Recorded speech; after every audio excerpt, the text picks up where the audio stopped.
It is the reality যে তারেক রহমান ফেরত আসবে and you'll see more of Tarique Rahman. 30 লক্ষ লোক এই আওয়ামী লীগ আমাদের ফকির হয়ে যাবার স্পিকার। তারেক রহমান বাংলাদেশে আসবেন এবং রাজনীতি করবেন, এটা খুবই স্বাভাবিক একটা বিষয়। কিন্তু যখন পুরো দেশ এক অজানা আতঙ্কে স্তব্ধ, বিরোধী মতের কণ্ঠরোধ করা হচ্ছিল নির্মমভাবে, ঠিক সেই সময় তৎকালীন প্রধানমন্ত্রী শেখ হাসিনার সামনে দাঁড়িয়ে এমন হুঙ্কার দেওয়ার সাহস কে দেখিয়েছিলেন? হ্যাঁ, বলছিলাম সে অকুতোভয় যুবকের কথা, যিনি আজকের তথ্য ও সম্প্রচার মন্ত্রী আন্দালিব রহমান পার্থ। মাত্র 52 বছর বয়সী যিনি লিখেছেন এক মহিমান্বিত সাহসিকতার মহাকাব্য। চাইলেই তো পারতেন বিগত সরকারের আমলে ক্ষমতার উচ্চ প্রাসাদে আইসি জীবন কাটাতে, কিন্তু কেন তিনি বেছে নিয়েছিলেন কণ্টকাকীর্ণ পথ? তিনি কি আগে থেকেই জানতেন ছাত্র জনতার এক ঐতিহাসিক অভ্যুত্থানে নতুন করে জন্ম নেবে এই বাংলাদেশ? এই অদম্য সাহসের উৎস খুঁজতে আমাদের ফিরে তাকাতে হবে ইতিহাসের পাতায়। 1974 সালের 20 এপ্রিল ভোলার এক সম্ভ্রান্ত বালিয়া তালুকদার বংশে জন্ম নেন পার্থ। 18 শতকে আফগানিস্তান থেকে আসা মুঙ্গা খাঁর বংশধর তারা, যারা মোগলদের থেকে পেয়েছিলেন সিকদার খেতাব।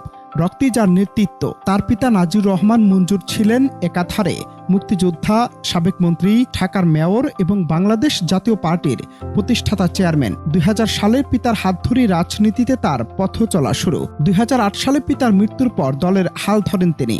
ওই বছরই নবম জাতীয় সংসদ নির্বাচনে ভোলা এক আসনে আওয়ামী লীগের হেভিওয়েট প্রার্থীকে পরাজিত করে প্রথমবার সংসদ সদস্য নির্বাচিত হয়ে জানান দেন নিজের বিচক্ষণতার। সংসদে পা রেখে পার্থ হয়ে ওঠেন এক প্রতিবাদী কণ্ঠস্বর। 2009 থেকে 2014 সাল পর্যন্ত সংসদীয় কমিটিতে থেকেও তিনি কখনো অন্যের সাথে আপোষ করেননি। যখনই সুযোগ পেয়েছেন বিগত আওয়ামী লীগ সরকারের সীমাহীন দুর্নীতি আর লুটপাটের বিরুদ্ধে চোখে চোখ রেখে সরাসরি প্রতিবাদ করেছেন। 2014 সালে প্রহসনের নির্বাচন বয়কট করে তিনি প্রমাণ করেছেন ক্ষমতার চেয়ে তার কাছে রাজনৈতিক আদর্শ অনেক বেশি মূল্যবান। 2018 সালের একাদশ জাতীয় সংসদ নির্বাচনের ঢাকা 17 ও ভোলা এক আসন থেকে লড়াই করে তিনি আবারও প্রমাণ করেন শত প্রতিকূলতার মাঝেও তিনি গণতন্ত্র পুনরুদ্ধারের প্রশ্নে অবিচল। কিন্তু এই পথ মোটেও কুসুমাস্তীর্ণ ছিল না। এই মহাকাব্যের আড়ালে লুকিয়ে আছে কত শত নির্যাতন আর বঞ্চনার গল্প। তাকে দমাতে কি না করা হয়েছে, গ্রেফতার, রিমান্ড, মানসিক নির্যাতন সবই সহ্য করতে হয়েছে তাকে, কারণ তার অপরাধ ছিল একটাই, তিনি শহীদ জিয়া পরিবার ও তারেক রহমানের রাজনৈতিক আদর্শকে বুকে ধারণ করতেন।